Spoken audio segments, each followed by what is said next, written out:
भारतीय अदाकारा सोनम कपूर को आज भी फवाद खान की याद सताती है। वजह जानने के लिए ये रिपोर्ट देखते हैं।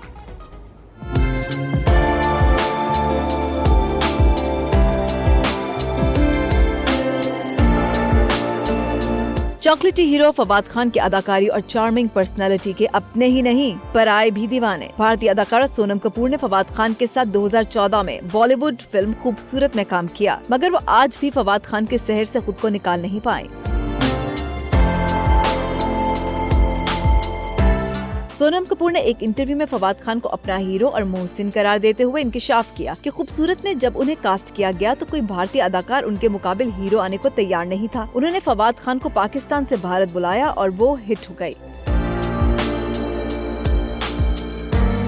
फवाद खान और सोनम कपूर की ऑन स्क्रीन जोड़ी को शायकीन ने खूब सराहा और फिल्म हिट रही थी। फवाद खान की शानदार अदाकारी पर उन्हें कई बॉलीवुड फिल्मों में काम की ऑफर मिली थी।